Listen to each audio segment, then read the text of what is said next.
What's going on, guys? This episode is brought to you by Manscaped, and this month they have released a new set of boxers. They got 3 different styles. More importantly, they're tagless, anti-chafing, cooling, moisture wicking, and most importantly, they have a special jewel pouch for your nuts. So after all the trimming, deodorizing, making them look good, smell good, put these boxers on and you are in style. So check this out. I'm going to send you to the website. These are the 3 styles they got. These are pretty cool. I like these. These look the most comfortable though. But anyways, use code RBP, get 20% off and free shipping, or go to manscaped.com/RBP and also get the 20% off and free shipping. Check it out today, guys.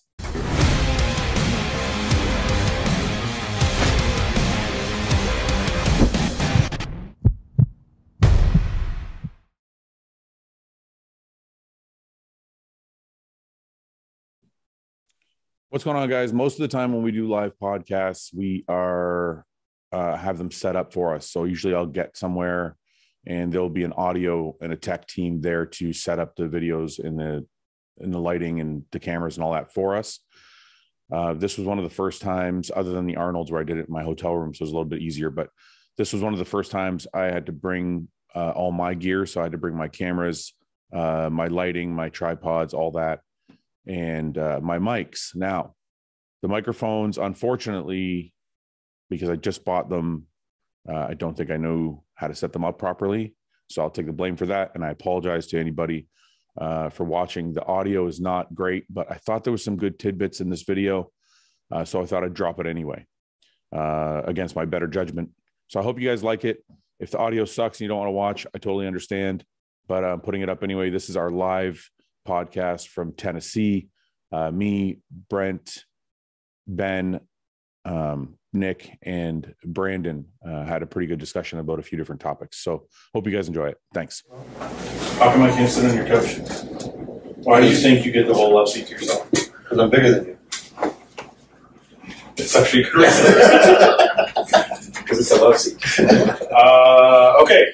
What's going on, everybody? We are in Nashville, Tennessee. Franklin, Tennessee? Correct. Franklin, Tennessee.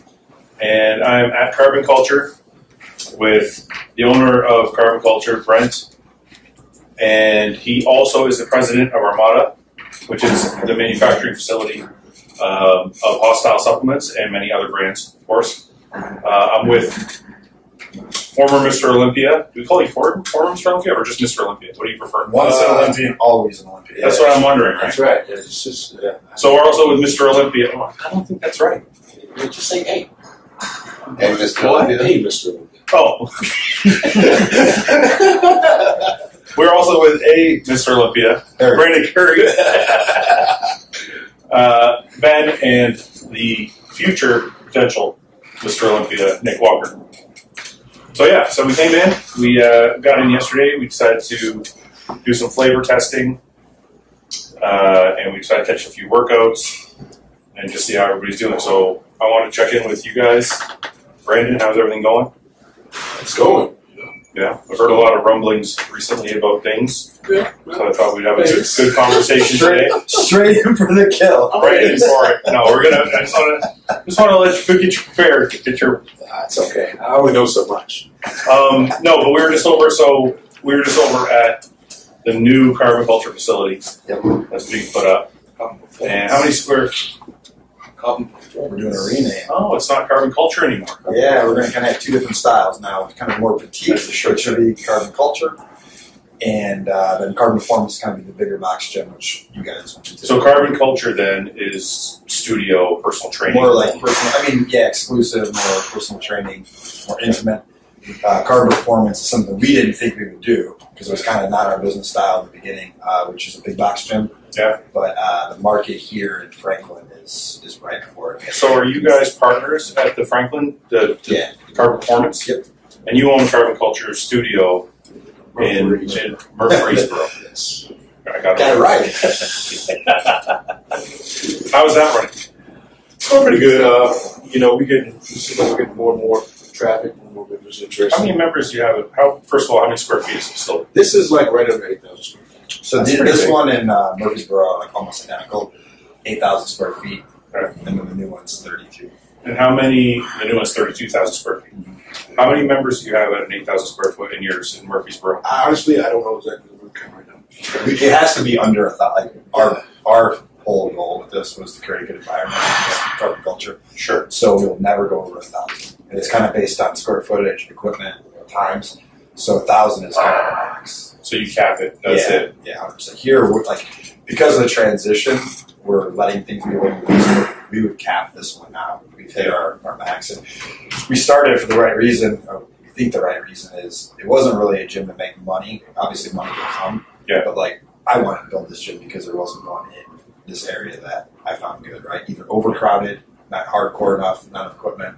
So we wanted to make sure that we didn't oversell it, right? The hot gym always becomes too popular. So are you catering to hardcore, or are you catering to athletic hardcore? Because it feels feels clean in here, right? Like it's so it has a hardcore. You and I have a different definition. I think sometimes of like in what we did is like I love hardcore in the sense of badass equipment, true people, right? That truly makes the culture. What I didn't want is, and people might roast me for this, is like kind of use don't say another gym. Okay, so X gym where you need to get a tetanus shot after you leave there. So the idea was to make it hardcore, but have the amenities where a little bit nicer, higher standard. So you didn't want to do like cement floors. Where we film last week. So it's funny because we just filmed. We were in Houston. Yeah. Right. We were in Dallas. That's right, and we filmed at Metroflex Fort Worth. Yeah. And we went in there, and I'm like, we're going to film content for the site stuff. And Ben and Justin were just like babies. It's hot in here. It was. The equipment's not perfect. I'm like, get the fuck. Both those things are factual. Hardcore means something different these days, Back then, it was hardcore nowadays means comfort. Yes. Comfortably hardcore. But I think him and I were at Quads in Chicago. Yeah. I think it's kind of a good mix. Like I heard that's a great gym. Great gym, great equipment. It's old school, but it's also like fairly clean, right? Sure. So I'm not against it. I love going to those gyms too, and I wouldn't say I want to train there every day. But I respect them, like them. So I think your version of hardcore is well kept and good, proper equipment. Yeah, I think the right equipment. Yeah. Hardcore doesn't mean dirty. No, I agree with you. But hardcore to me means I can get dirty if I want. Well, you can get dirty. But here's the thing: is like I would say this is like if it's clean, you can make more of a mess. You get dirty anyway. Well, no, because sometimes if the gym is too nice, I feel bad grunting too loud or making or sweating on the machines. People, and that's what we're good with. We're all about being extreme in your training. We ain't gonna tell someone to be quiet. That's what I'm talking about. That's just part of it, right? So where are you gonna stop that? Where just training environment. Yeah. Go ahead, Ben. Where we just training, I noticed that when I started walking, some people were like, "What's going on over there?" They haven't got used to that. Yeah, it's a little bit of a different. That gym was an established gym that we took over too, so it's got a little bit of a different crowd. Most of it does cater to bodybuilding and lifting, so it won't be too bad. But we were also there at 2:30 in the afternoon, so there's probably some older people there. Yeah, I mean, I think, like you said, hardcore means something different to everybody. But for me personally, I think as long as I can go in and work out the way I want to work out, and other people in the gym are also training hard, then I feel like that can be considered hardcore, right? But I do like a little bit of dirt. What do you think? What do you think? What's your version of hardcore? I'm all about. I think hardcore is basically it's minimum. You got to have the equipment. It has to be somewhere where you can really perform. But it's always nice to have after you're done training, have somewhere to relax, and go to a clean bathroom, and vomit in a clean toilet. I wonder though, so people think of Temple Gym as hardcore. But it's smelly. It's it's a smelly part of it. Oh, I don't want to hear the smell. See, it's a distraction. Brandon's more in the middle with us. You're too old. You new school motherfucker. Here's one thing though, Fouad, I've noticed so we're in Franklin, right, which is a suburb of Nashville. Yeah, pretty well to do. We have our rep here is a hardcore gym. People come in here and they see that the people are actually serious. It's a bodybuilding. So we honestly, a lot of times, don't get those people who feel kind of uncomfortable because, they walk in here, most of the people are a bigger build, serious. So I think the new era, this is almost considered hardcore. I think what you capture that is considered hardcore now more than anything is the equipment. Yeah. When I walk into your place, I can tell that the equipment is hand selected, it's well thought out, and I think that's what you guys are talking about. Like you got Ben and Justin also thinks the same. The equipment has to be conducive to having a great workout. Where do you pitch my home gym? Because I feel like that's a good. Your home gym's a hardcore gym. I would consider this a hardcore gym. But there's levels of hardcore, right? That's what I mean. There's gross. Where are you putting mine? there's gross, right? And then there's like clean hardcore. Yeah. I consider this clean hardcore. Yeah, agreed. Right. Where's mine? Mine's clean. And then yours is on the cleaner side, right? So, and I think that's what people want now. They don't want gross. It's COVID area. Yeah, clean shit. Yeah, that is true as well. But I do like hand selected, all the hand selected equipment, well thought out, paint, schemes, all that is like it's welcoming. It makes you want to come in and train. And the people there do like a lot of the people that were over there today. They do look like they're serious. You know what I mean? Yeah, and I think that'll be the new crowd we get to because we have a mix of it now. But like people walk in the store, you pretty much know when you walk in if you want to join or not. Right? Yeah, I mean, so. And like what we have here is you have like a lifetime, and we ain't going to capture the person who wants to go just do cardio and amenities, but we are getting people who are like, man, the training environment's just not up to speed, right? I can't push myself, so we get a lot of those people here, and I think why we want a bigger gym is because there's only so much space here, so there's so much demand here that it just makes sense. So correct me if I'm wrong. This is the easier of your two businesses. It's two, right? You mean? I mean, because you're the president of Armada, yeah, which I would assume is much more time consuming, and much. I feel like this is more of a passion. Yeah, and I don't like Brandon knows this too. Is I'm not active really in it. I'm like big picture for Armada or Carpet. For Carpet, yeah. My wife now has stepped in and kind of running the operations. I have another general manager, Matt. So I honestly I'm almost like selfish. I come here to train at the gym and kind of give the big picture idea. Sure. So I can't take much credit for it. So Armada's a little bit more intense. Do you enjoy owning a gym? Do you enjoy being part of the ownership and making decisions? Like, is this like a real passion for you? Is it more like your wife does most of the work and you kind of just enjoy being here? I think it's similar to what I see with you in summer, right? Yeah. Like, it's a kind of a split. She has things she's really good at. I'm not good at sometimes the back stuff, like the back end stuff, details, and I don't want to get involved. Sure. I want the gym to be like this. I want the vibe to be like this. I want this equipment. Let's go make it happen. Yeah. And so I really enjoy that. And honestly, I would say the last 6 months has been the funnest I've had in the gym. Yeah. The momentum in this gym has been just awesome. We've been just kind of a hot gym, watching people come in and want to come in here because they want to like go to that next level. Yeah. As corny as that sounds. And then now with this new gym, I think like we can do something freaking. I think it can be the best gym. It will be the best gym in Tennessee. Well, because I know you have 32,000 square feet, so that's a lot of room to make some really cool stuff. Yeah. And you're putting a Revive clinic in there. Yep. So that's going to be what is actually going to be in the clinics? Just all health and wellness. Vitamin drips, all that kind of stuff, or is there other things that we don't know about? Hormone therapy. It won't be so advertisement. Like it's more of getting people right, get the blood work right, sure where they're at, help them with their next fitness goal. And then you got liquid IVs, obviously, right, which is huge, and then Botox, super aesthetics. This area has become, they call it the Malibu of the South. California's moving here. Yeah. Not saying that environment, they're used to that kind of stuff. So this is here, there's not a lot of it around here, so it's kind of all in one. There's nothing like it. Sure. Nick, do you do a lot of vitamin drips? Yeah. How often? Once a week. Is there a cocktail that you specifically get? Stuff you do.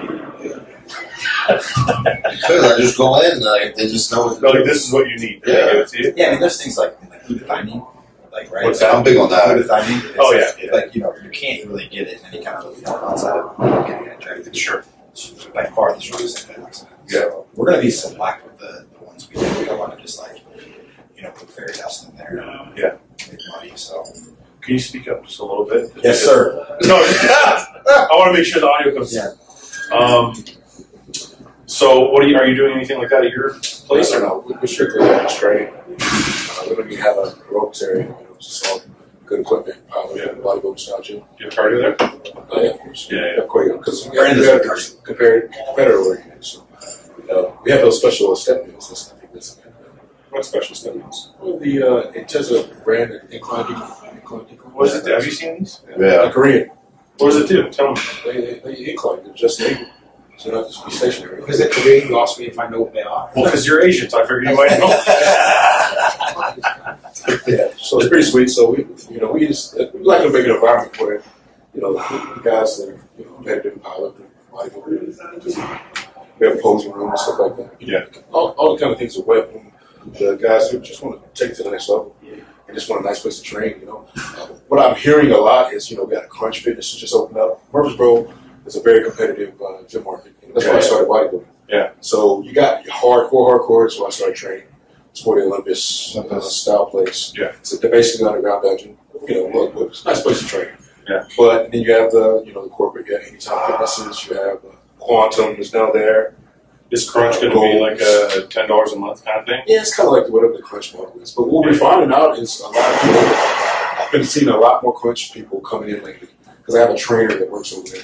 And it's like these new people coming in. It's like, they're from Crunch because they're getting tired of that commercial feel. Sure. So that's the gym you can come, and it's not the commercial feel.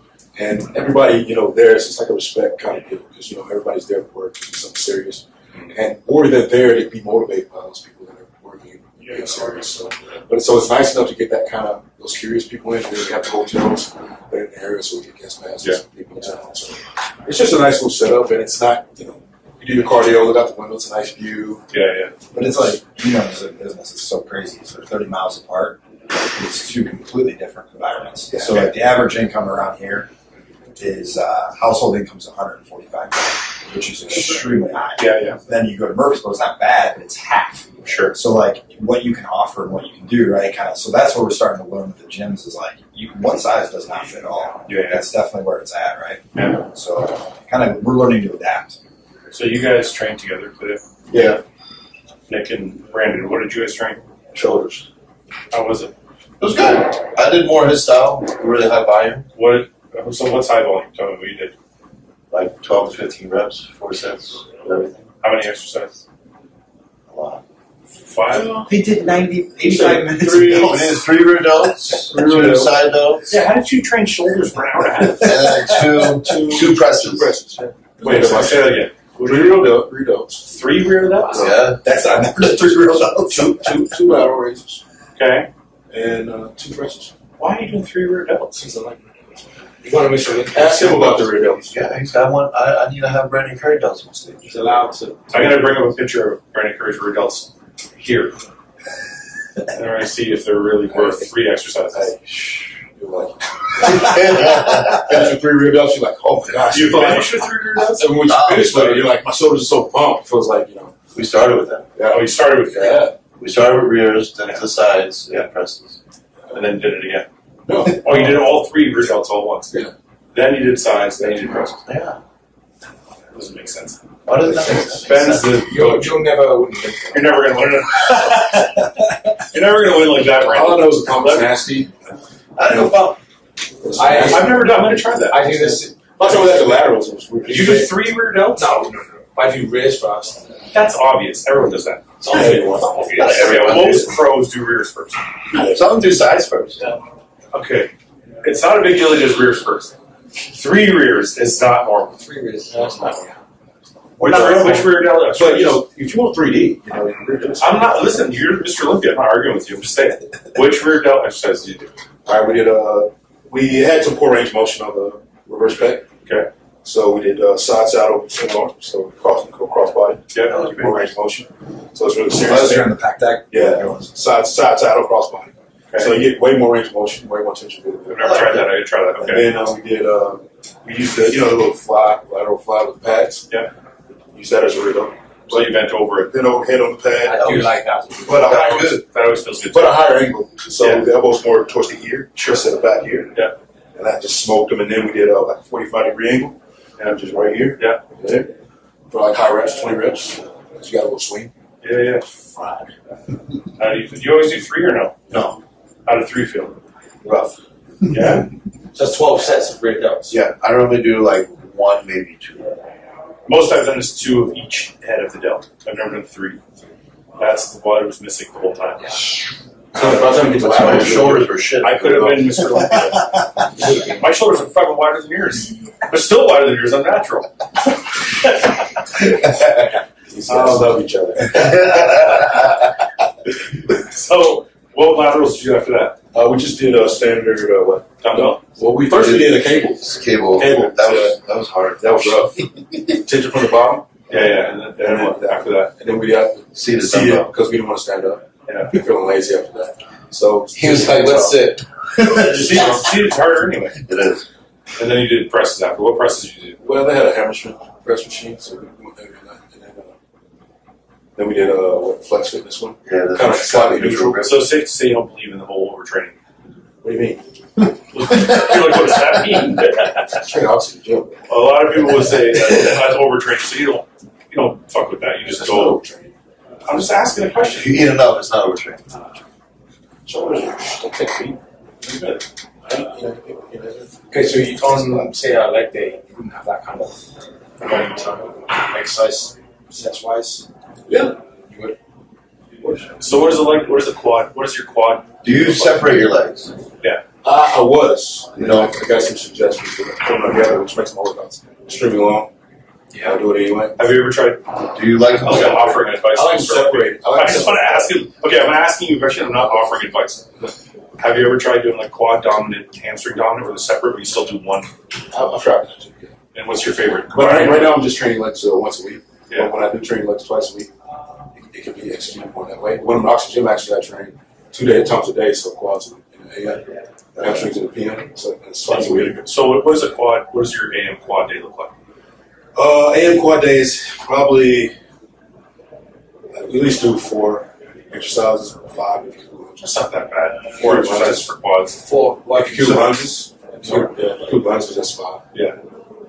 5 is too much. you're doing 20 working sets. Yeah, at least. Depends on how heavy we're going on the machine. So let me ask you this: aside from exercises, so like when Ben trains, he'll do like 4 exercises a minute, 4 sets of an exercise, but he'll do like 2 or 3 feeders or 2 feeders and then a top set and then a back off set. Keeps the reps. What do you do? Like if you're doing 4 sets, is it all failure? No. The first ones I'm trying to, they're not waste of time, but I really wait till at least the last 2 to kind of push it. But are you still doing like 10 reps or something on the first and second ones? Depends on the exercise. Yeah. If it's a small muscle group, no. Okay. So what hacks? Take hack squats. If it's a hack squat, if I know I'm going to go heavy, You save some. I'll save some. Okay. I'll save some. And my tempo may change. But your rep range is like this, typically the same. You're just going way up. It can be saved. Like shoulders are like high. I like high reps. Listen, we're not saying like every time because obviously all of our training varies from day to day depending on how we feel. But in general, Like minimum is 10 reps. yeah, that's what I'm talking about. Minimum is 10 reps. And depending on, I prefer, sometimes they don't like me to be explosive, but I prefer to be explosive. Yeah. Pumps better. I want you to go slow concentrics. Yeah, that's some dude that we doing. Just trying to keep time on John was always against that. I like being John explosive. always felt like controlled negatives and explosive concentrics, or sorry, slow eccentrics and explosive concentrics were the way to go. Yeah, So explosive on the way through the movement. I feel like I have my best look and more density when I train what I like. Yeah. That's just because from athletic background, it's just fast twitch muscle fiber stimulation. I think that's better. Yeah. For me. What do you think, Ben? Like, you're the science background coach.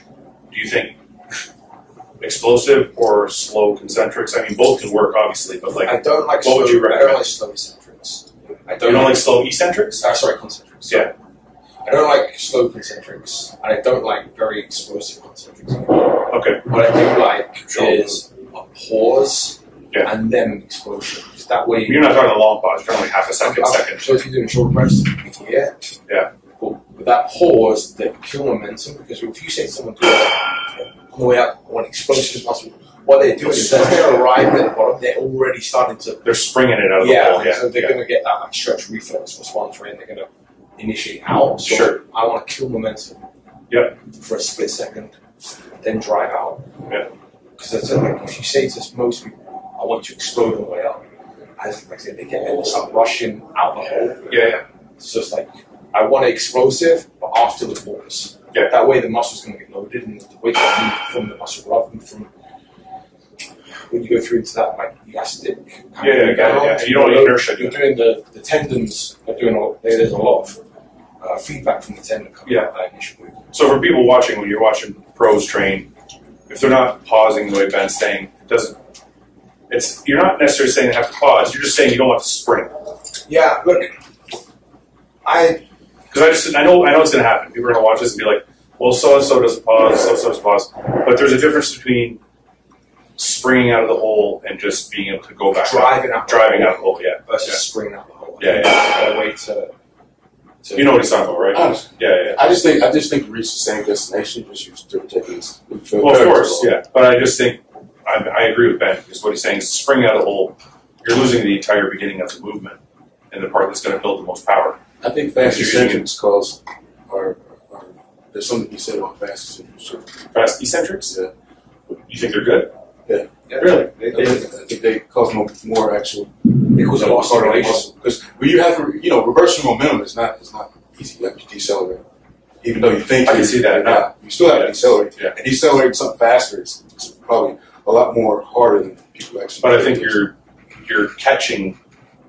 more catching the weight instead of the muscle working from point A to point B. Yeah, but you have a stretch reflex. But how many times is that stretch reflex? How many reps is that going to kick in before it's not going to? You're going to have to really recruit to where it's not going to be. It's going to be normal. You got to initial that stretch reflex, but as those muscle fibers continue to fire, those motor units continue to fire. Eventually, you're going to have to recruit. I think if you took two guys and one did slow eccentrics and one did fast eccentrics, the guy doing slow eccentrics would grow faster. Here's the thing. I'm the slow, he's the fast. Yeah, you're bigger. He's bigger. He's bigger right now. I'm joking. I do think that the main factor would be achieving failure. So, however you get there under your personal preference, taking a set to failure. I believe that the more efficient way to arrive at failure is the pause and the drive out versus the stretch reflex. Yeah. Right? But ultimately, in terms of hypertrophy, as long as you're able to fully exhaust the muscle fiber, that's the end goal. That's where hypertrophy lives. That's where it lives. So it's about. But we talk about. Sorry to interrupt this. But we talk about unnecessary reps, right? We always talk about that. Yeah. And we talk about me doing unnecessary reps. Because I do like sets 1 and 2. I'll do 10 reps. When you're like, well, you only need 5 or 6 to get the muscle acclimated. So if you're dropping the eccentric, you're going to reach failure. But you're going to reach failure. It's going to take you more reps than the guy who's slower on the eccentric. One second about this. My opinion is, like, what I'm trying to reach is natural deceleration, where I'm trying to move the weight fast, but it's not moving fast. Okay. That lets me know that I'm hitting that. But isn't that saying the same thing as failure, though? It's kind of the same terminology. That lets me know, whether I'm leaving a couple reps in reserve or whatever it may be. Sure. Those ground reps when I'm really still trying to move the weight fast, that's how I'm gauging. If I'm stopping every time and thinking about that, then I don't think I'm getting to that point, because I think that fatigue or that pause, I think it takes too much out of me. Just in having that natural deceleration process take But you also, as advanced, you have good muscle memory and just control. You can feel it, right? A lot of people that are probably watching this with me. But I wonder, when you say you do a fast eccentric, it's you're still feeling it. Yeah, it's slower than mine. But this is a little different than I'm talking about. See, I'm talking about the beginner, because a lot of people watching are beginners. So I'm talking about the guy who's literally dropping the weight and catching it at the bottom. No, that's and that's fine. Controlled is different than what I'm saying. So this is where you're going to fucking hate me. I always hate. This is where the skill aspect of bodybuilding comes in. Because Brandon is able to do the tempo he's doing whilst getting maximum muscle recruitment, like mind-muscle connection, right? Yeah. Whereas if you get Joe Blow comes in, beginner, and he tries to emulate not the same weight but the same lifting pattern, he's going to miss the mark, right? Okay, I never said there was zero skill involved in bodybuilding. So I said there is less. What do you think? It's less. I'll discuss with him. No, wait. Before we move on, I need to. That's the same thing. It's skill. There's different types of approach. Because I said to him, I'm a more of a bottom rep guy. Yeah. He's a more of a top rep guy. And, explain what that means. What do you mean bottom rep? Well, I like the stretch range. You like the what? Stretch range. So you like the bottom part of the yeah. And you like the lockout. I go all the way to the top. Yeah. But he may not even come as deep though. So what you're saying is, so like I remember, Jason High used to talk about this all the time. staying in that tension range. So for you, you're in the bottom to the midway. So whereas the shoulder press might look like yeah. right? Where somebody watching that might not And understand. Nick's locking out at top. Yeah. And keeping it. Yeah. I don't know. So I guess my only point is to people watching is you're not dropping the weight. You're still in control, even though your descent is faster than other people. Look, if you watch Brandon train though, not many people get into like this style. You have a connection with your muscle and mind that is so far advanced. Even some pros, you can do shit that a lot of people can't. That's why we're training together. Maybe we should train with you guys tomorrow. There's lists that he does that don't even look like they make sense. I'm not here anyway. Are we training? We're training tomorrow. Aren't we? Yeah, tomorrow. You throw up my daddy with shoulders, man. She's training bad. Let's train legs tomorrow. Thanks. Yeah, we'll train legs tomorrow. I'll do even Like, legs. just the crazy stuff. Okay. Yeah. Well, you want to talk. I'll train with My legs are still sore from my other leg day. If anybody wants a true I haven't trained legs. men's physique guy over here hanging out by myself. Those people don't know. Sorry, those people who don't know. Brent is doing the Masters Nationals next week. It's a week out. He's a week out from the Masters Nationals next week in men's physique. So, Lots of jokes. listen. Okay, listen. We make jokes about men's physique, but anybody who gets shredded for a show has felt the pain. And Yeah, that's but all that I would matters. say like, dude, men's physique has some really good athletes. They also have some that give a bad representation, right? Yeah. So Yeah. I get it, and I think it's it's got a bad stigma a lot of times, but like We just joke around. No, 100%, honestly, like It's one of those where we joke around, we kind of off meat as well. true, totally get it.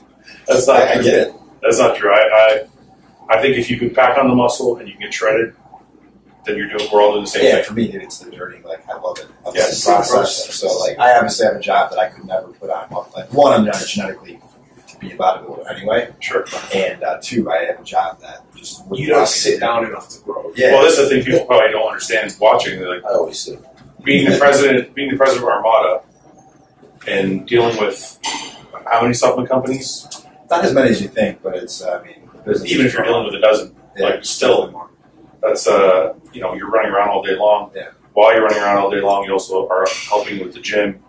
You're also trying to get ready for a show. Like I can't.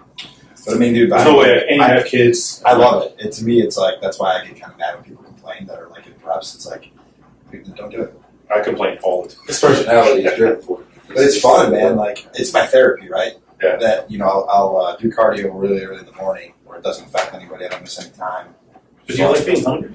What's that? Do you like being hungry? I would prefer to be hungry. I think he's so busy. Wait a minute. That's a good question, but I understand that. I totally agree with you guys.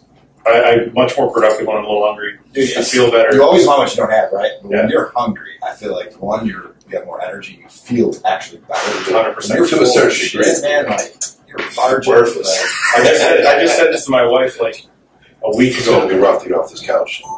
Listen, a week ago, me and my wife were talking because I had a streak of like Uber Eats nights. And I was like, you know what? It's fun while you're eating. Yeah, I did, Ben. I'm sorry. I just crashed. Are you so lazy you do the reorder, though? Yeah, I have done that. Yes, yes, I'll have that again.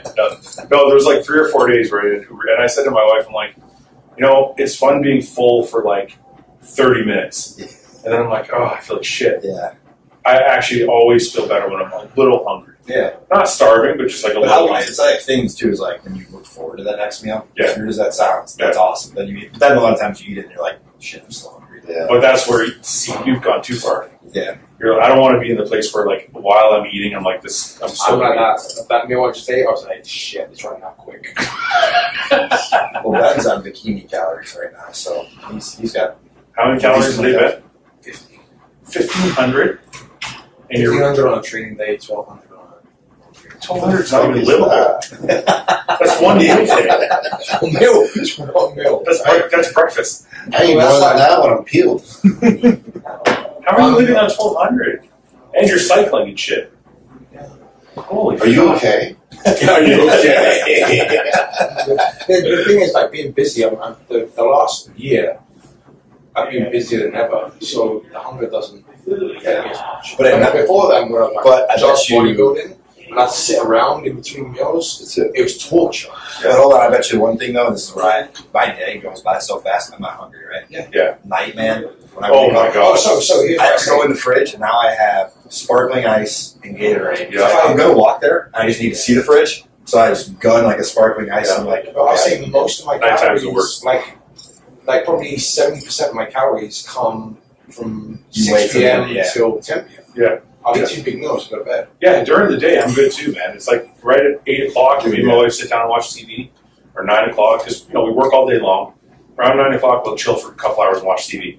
Then all of a sudden, I'm fucking.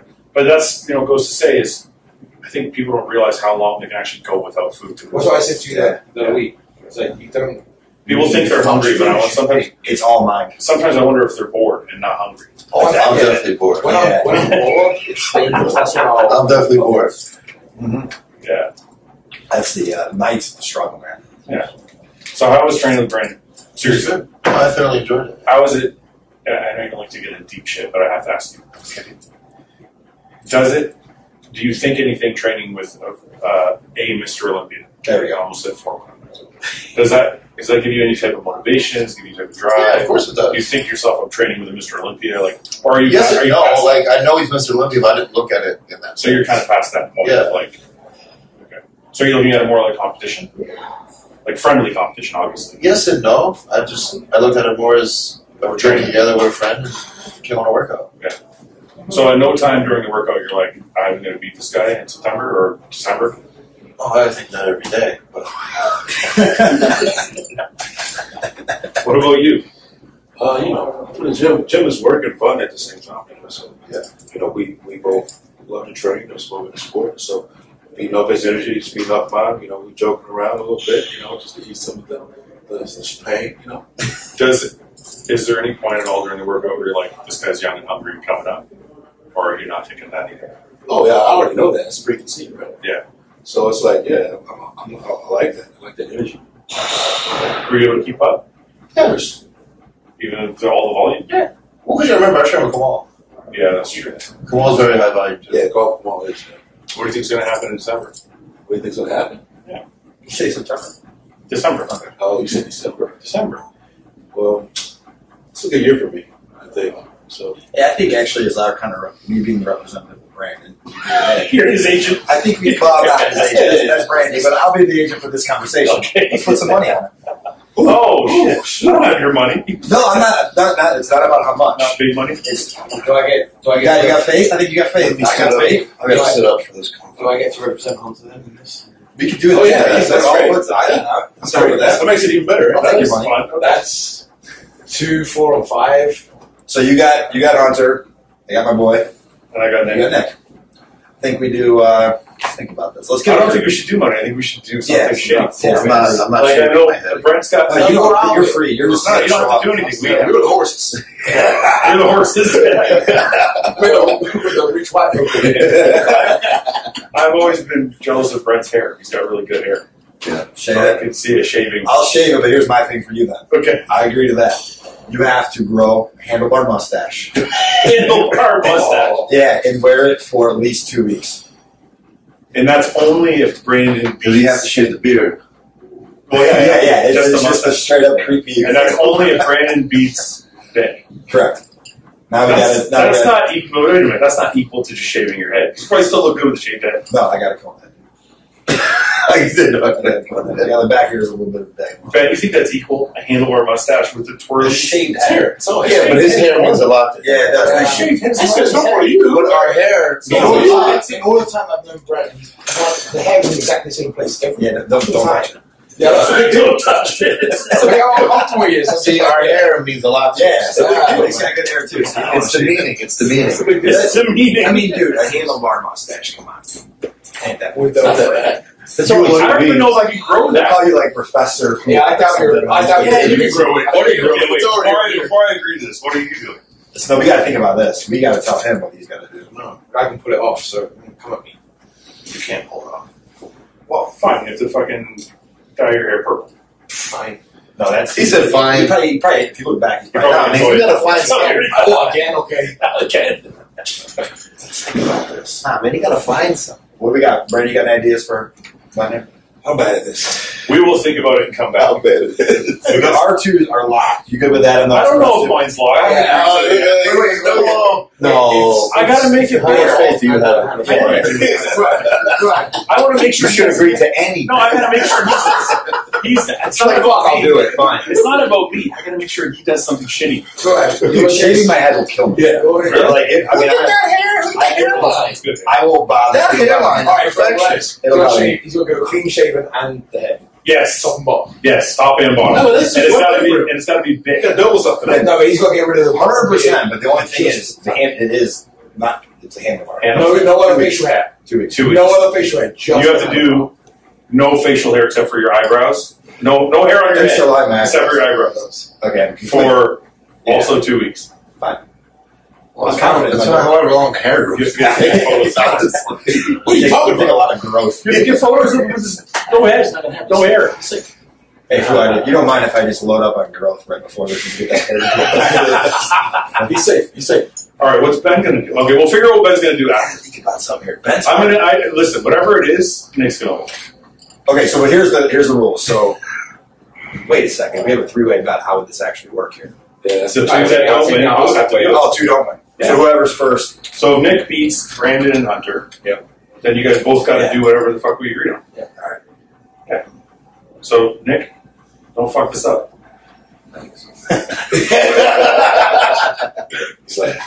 So your plan.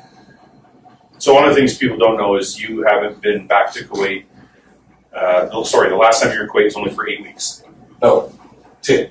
10 weeks. And you think that's part of the reason why you weren't at your absolute best. This was the last minute decision to do, Arnold. Yeah. I was expecting to be my last ultimate best, but I was expecting to try to win. So this year, you think you're going to be at your best or close to it or better because you're there for 4 months? Yeah. Of course. What do you think? My last Olympia prep.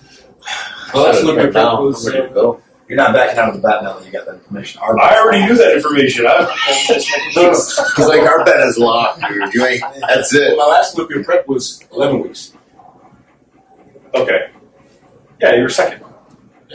Yeah. So you're saying the extra 5 weeks is going to make you that much better. Was I really second? Yeah. Was I really second? Or? Oh! You really want my opinion? I think you were second. It was a close second. Okay. I love you. I'm not hurt. But it was a close second. Sure thing. You think you're first? Hey, of course. Where do you think you won? I think I won. Yeah, but what? Do you win all the shots or just overall physique?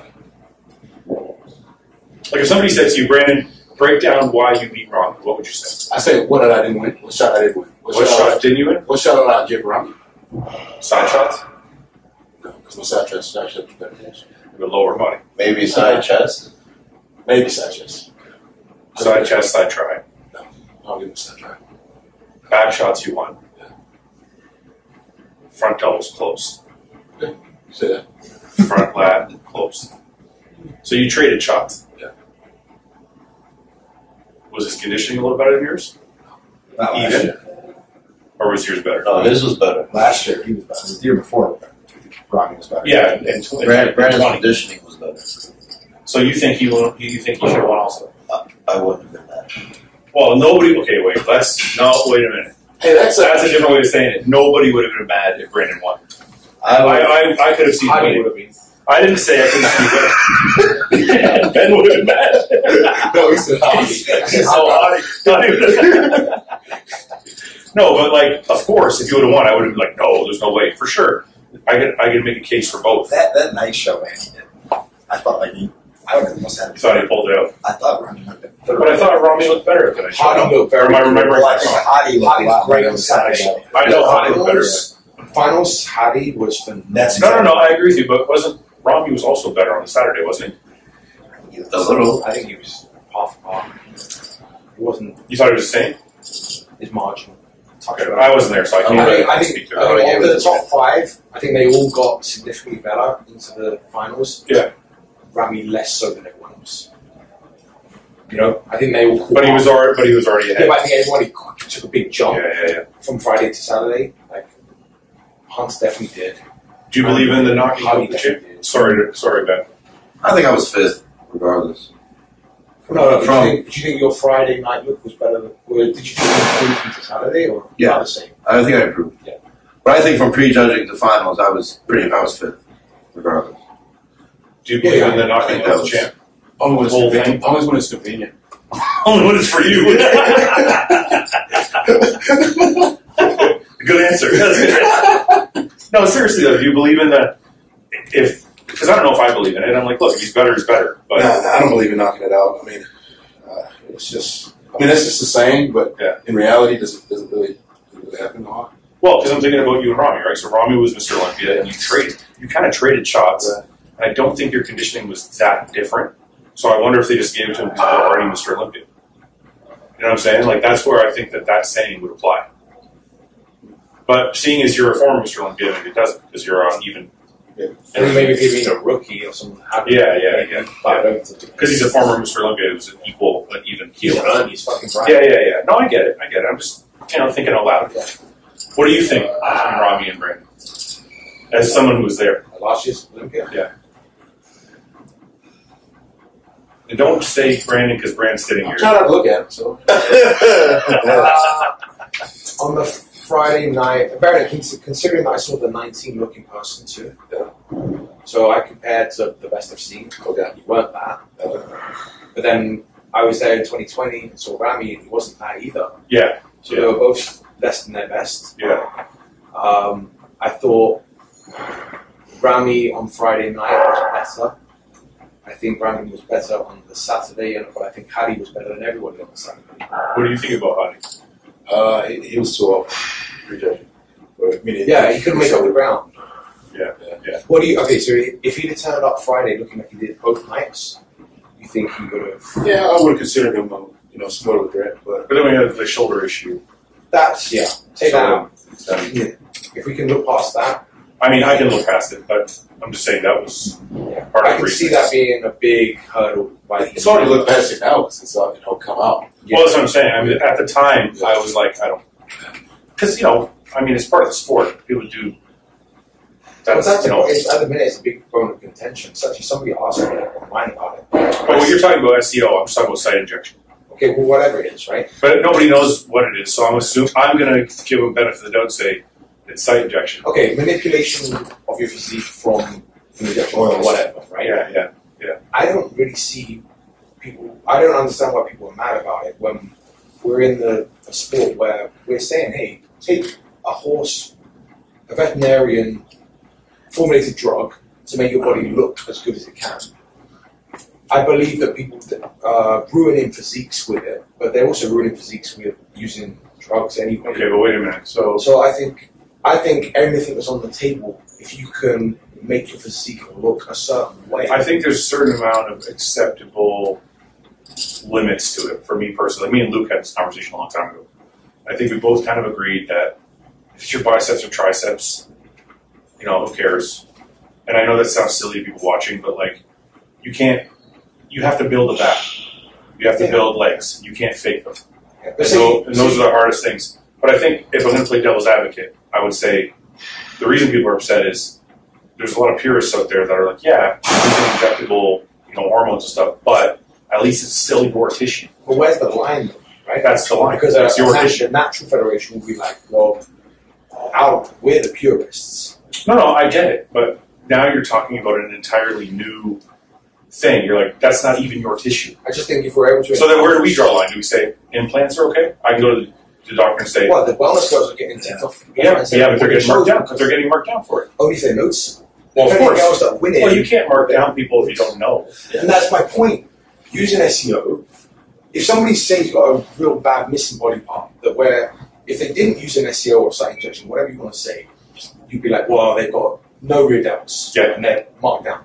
But then say somebody does use it, you don't know they use it, you don't even notice it on stage. Yeah. You can find out 10 years later they used it. Yeah. You get no idea. Yeah. And you went, that physique great. Yeah. Is that a problem?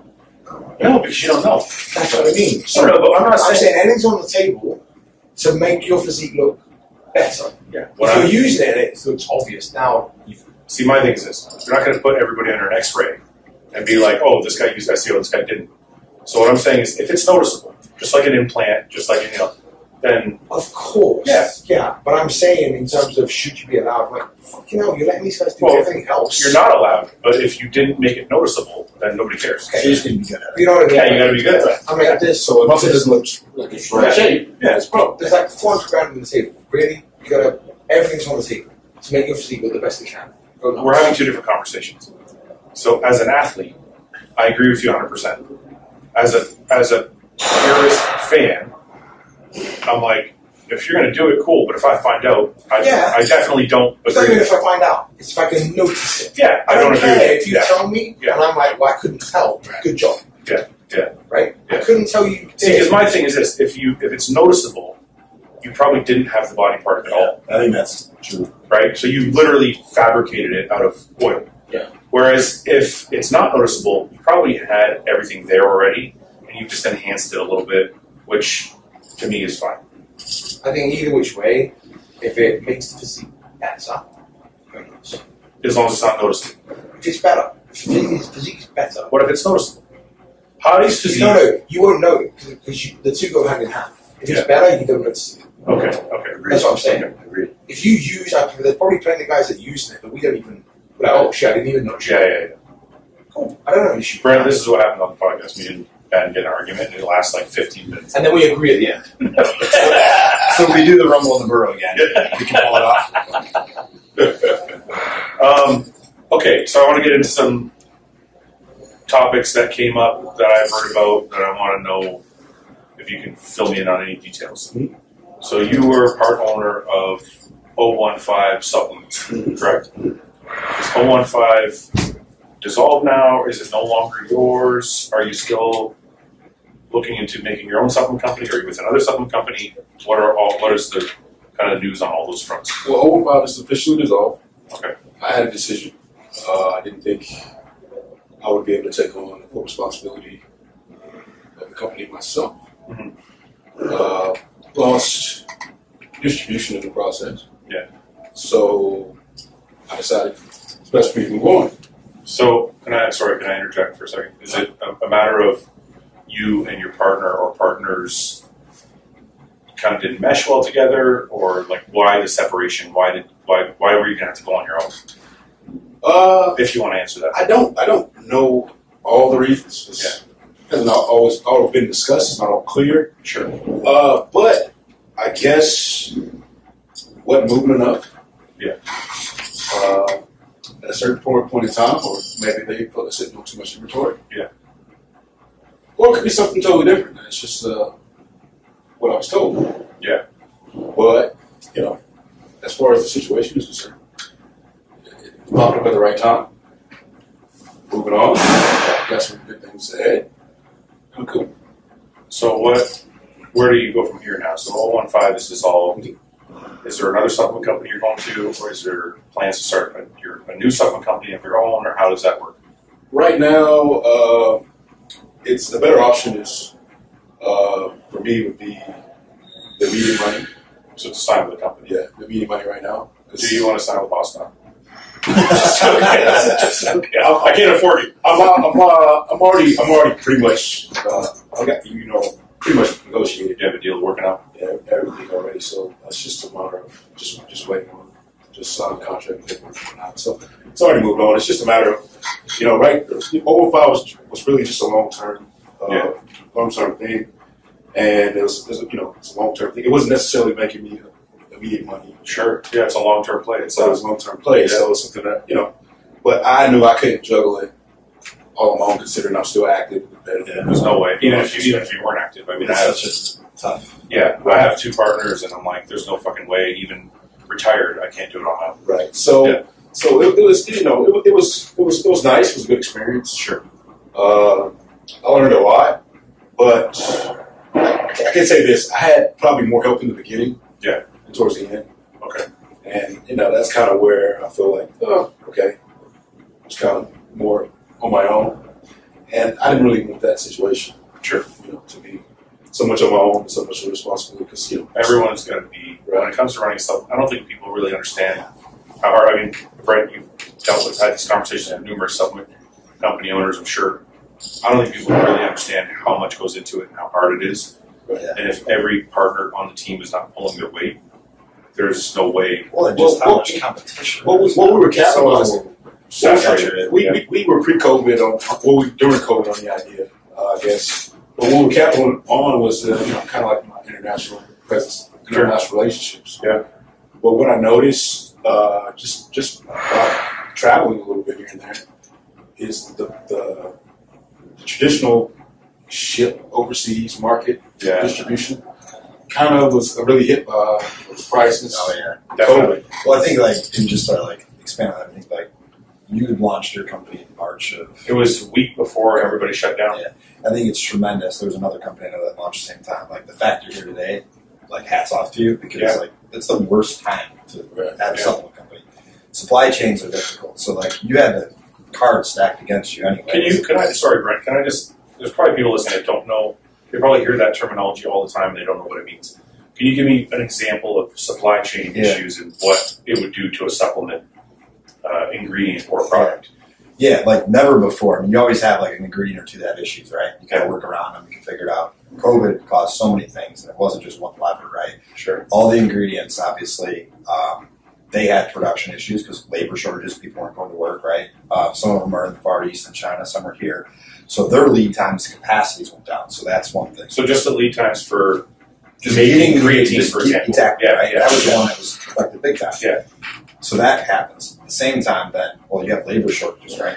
So raw material coming from China to the U.S. used to take us 5-6 weeks. Yeah. We'd order it, it'd be here in 6 weeks. Sure. Went to 16 to 20 weeks. Wow. So how do you plan for that, right? Yeah. Then, so they got the ingredients, then you got the logistics. The logistics not only took longer, it went 6x in price, which is unheard of. Yeah. Unheard of. When you say logistics, you're talking about freight to bring the creatine from China to the U.S. A 40-foot container previous COVID, $2,800 to get to LA, right? Sure. $20 grand.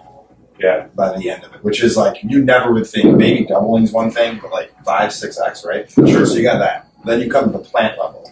We experienced this, right? Trying to manage people with COVID. They all had their stay-at-home checks. So stay-at-home checks. You also have tons of people every week that you're in and out of isolation. It's in the beginning, right? Yeah, yeah. So then our lead times, our capacity's down to 60%, not to 100%. So you combine all of that. So if you're going to launch something and you have a hit in the beginning, you don't know because it's a new brand. You go to reorder, your manufacturer tells you it's 20 weeks. You've lost complete, traction, right? So you guys face that. You face that. So there's two things. We actually one of our major products was a pre-workout. Sure. So we found out we had a clumping issue because the warehouse that we were storing everything wasn't necessarily air conditioned. Hey, you know you answer that though, right? What's that? You know your answer. No clump, no pump. No, that's true. We have ours clumps too. Exercise. So basically, the product took a hit. Had to take a long time before we sorted that problem out. And because of all the issues, one of our main products was really, really slow. Yeah. I noticed that was an issue for ourselves. But as far as the company, we were in the green, I think, in 11 months. Sure. But I guess sometime after that, I don't know. I guess we wasn't moving as much as we should have been. But like Brent said, so what happens is you forecast for a certain amount of products, and then you burn through them, sell them all out. But now the lead time has gone from 3 months to 8 months. Yeah. And you're out of product for 4 or 5 months, and people go somewhere else to buy their product. And then even if you did forecast for it, now you're also buying as a new company. You're not buying 3 months worth of inventory. You're buying 8 months worth of inventory. So you're spending a ton more money, cash flow wise, all of a sudden to get the same amount of products, or not the same amount of products, but to keep your inventory. Well, and also on top of that, say 2 pound protein because it's easy to quit. All like for like versus workout. Yeah. Our cost to a brand may be back in the day $12, $13, $14 somewhere in there, right? It's $23, $24 now. Yeah. You just doubled the price of it. So all those other issues, then you're trying to train the consumer, they're going to have to pay. Consider it's just, it's an extremely tough environment. What I found out, just traveling and talking to people that wanted to distribute the brand, especially overseas internationally, what they kept telling me was they wanted permission to actually manufacture. Like in India, that's how they wanted permission to manufacture domestically. Yeah. And in Mexico also, they wanted permission to manufacture domestically. Sure. And these are people that already own pharmaceutical companies and whatnot. Sure. But they want the rights to do that, and that seems where the market is going on the international scene. So you have to, because the taxes and duties are getting higher. And the same thing, reverse logistics, meaning distributing it now takes too long. So they want the product made there because they don't want to wait for you to ship it for 20 weeks either, right? Or I don't know if I could do that. What's that? Well, I mean, we've invested a lot of time and effort finding a manufacturer that we trust. Mm-hmm. So I don't know if I could just be like, yeah, sure, you can manufacture my stuff. It's super hard Anywhere else, and go ahead, do it. Like that would, I think I'd be a little panicked about it. Yeah, I mean, I have to do a lot of homework. I mean, if that's the way the industry's going, that's fine. But that seems a little scary. I think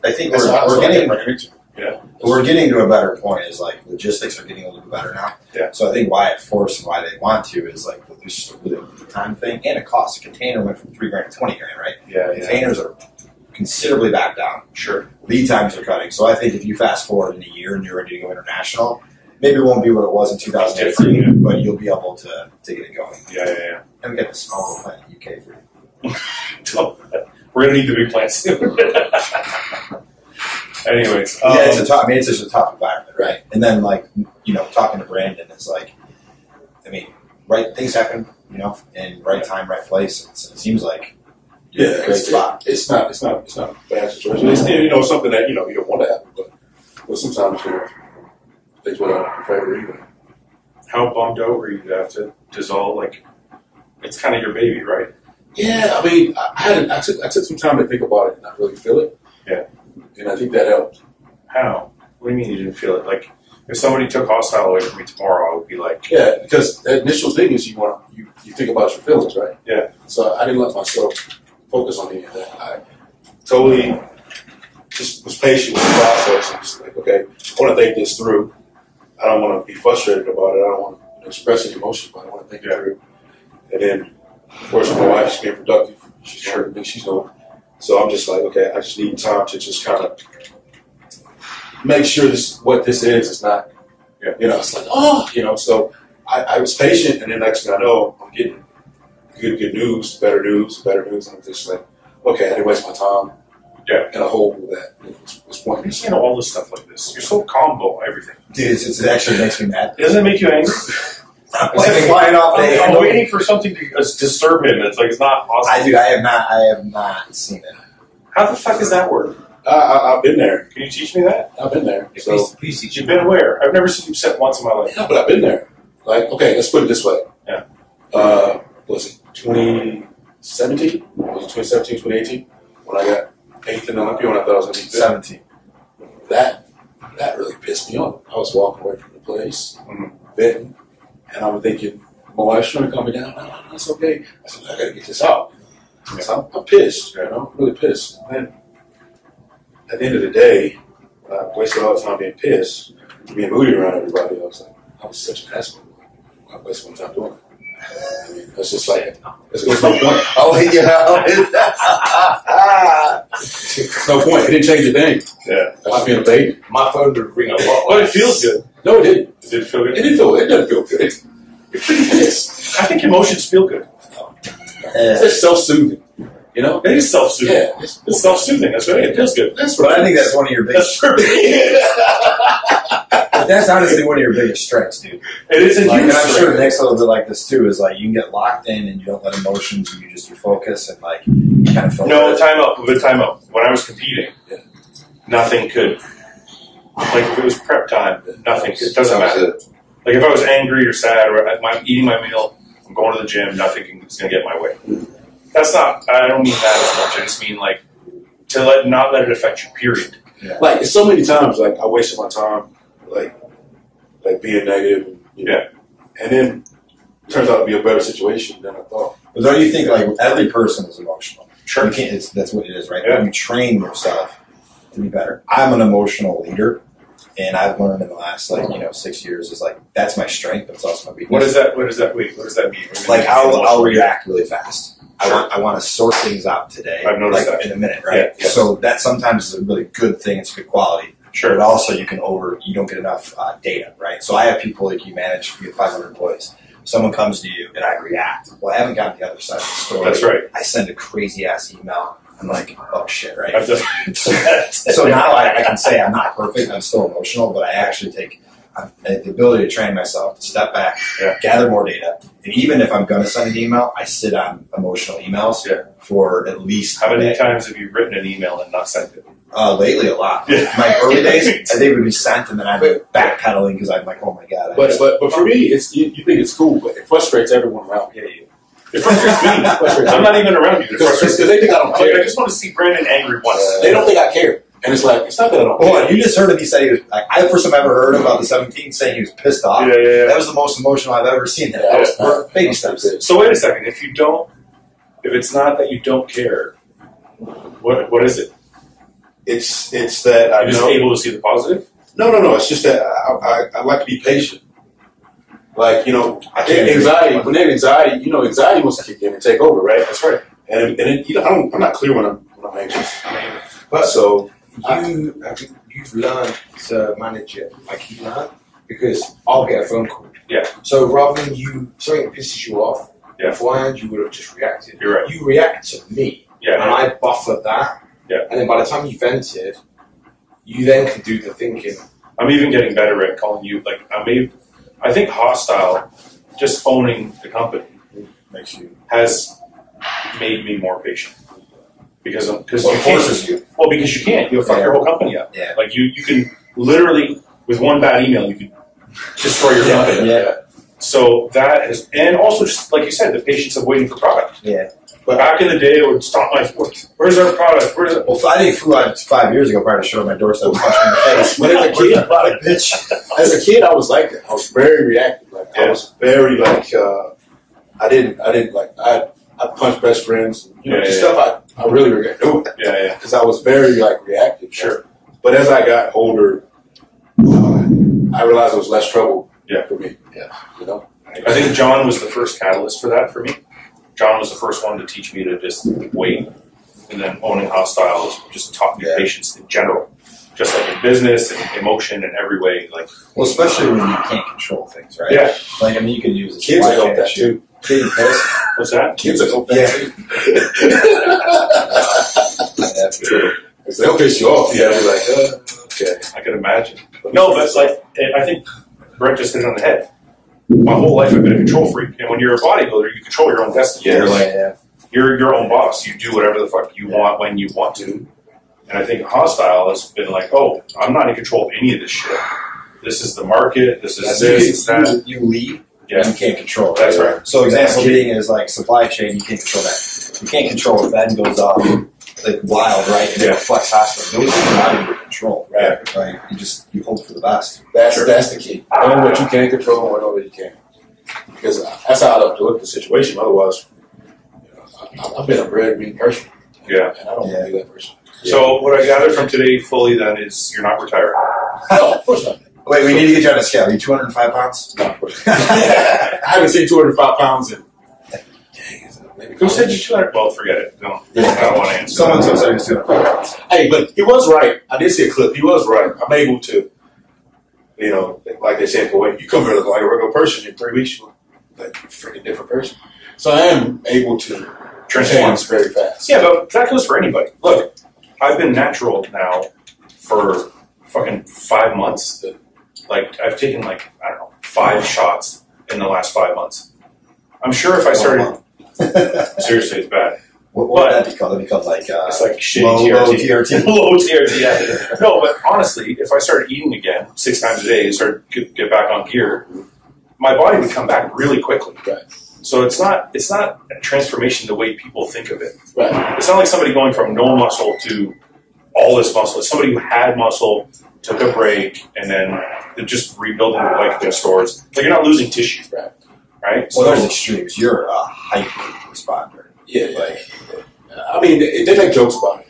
The employees are the best because... Who makes jokes about it? The employees at O2? Well, the employees and the coaches and everything. They joke about it. But the employees are the best because they're expats, right? So they're cleaning, they're doing their stuff. And they're looking at me. I come, they look at me like they're worried. Okay. You've lost weight. And then a couple weeks later, they're like... They've seen it so many times, they scratch their head. Yeah. And so it's funny seeing those guys because they don't communicate, they just watch. That doesn't surprise me with somebody who's already built the foundation. Yeah, it's just, that's Yeah. All right, Nick, anything you want to say before we go? We're going to head off. You look tired and hungry. I'm hungry. It's been about a couple hours.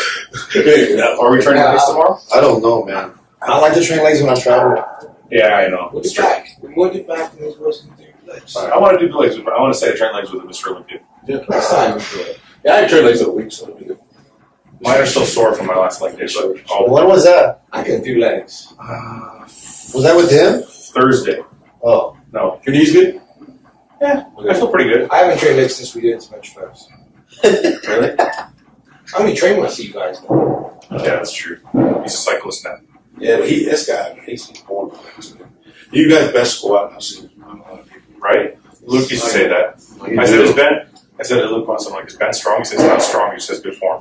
That ankle mobility makes me so jealous. It does. It's crazy. You know, seeing it in person is almost scary. Like when you see him on doing the squat with 7 plates or 6 plates. I think when I saw you 6, it was 6 or 7. Mine with these 6. Yeah, 6, and he's like, his ankles, like, it's fucking.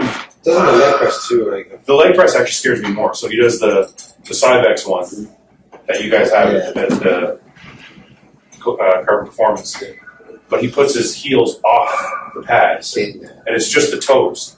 So it's almost like a sissy squat. Yeah. And he's got like 10 plates aside on it. I'm like, I started doing that, but my ankle mobility is not that good, so my it hips. is. It is way better. Yeah, I like it. Yeah. but if your heels are coming up, that's Still the knee. no, I know, but your it's face is more like that. Yeah.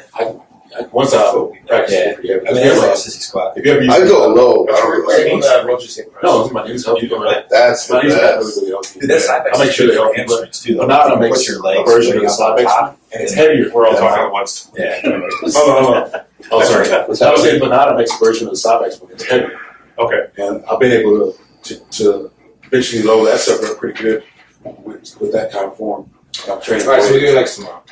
Are you going to train legs with us? If everyone, oh, you don't. No, he's going to do back. I'll train when Nick trains. Okay, you're going to do back with Nick. You can do abs and cardio. Oh, you're a physique. I might Physique. I might throw in some abs. Low calves. Low calves. You go hard on legs. Yeah, he does go hard, but he may not. But he's a week out. Yeah. No. I know what I'm saying. Normally, I'll do legs. My last leg. But it's your week. It's your My week. last leg. Your last leg. Remember, if you have inflammation, they're covered up. We're good. Good point.